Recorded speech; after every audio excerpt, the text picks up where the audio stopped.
जनतेनं पाळलं म्हणून नेत्याला स्वीकारलं आणि आयऱ्या गैऱ्या नेत्याला नाही स्वीकारलं. एकनाथजी शिंदे पुन्हा मुख्यमंत्री करेपर्यंत स्वस्त बसणार नाही. हा भगवा आम्ही खांद्यावर टाकला, पण मुख्यमंत्री आम्हाला शिंदे साहेब पाहिजे. रात्री सुद्धा 2 वाजता दार उघडून उभा राहत. माझ्या दिव्यांगासाठी देशातलं पहिलं दिव्यांग मंत्रालय जे कुठल्याही मुख्यमंत्र्याला जमलं नाही.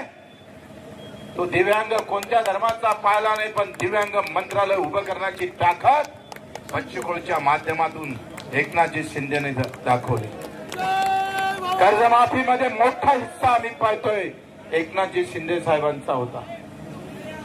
आम्हाला काही कोणाचं वैर करायचं नाहीये आणि ह्या आलतू फालतू लोक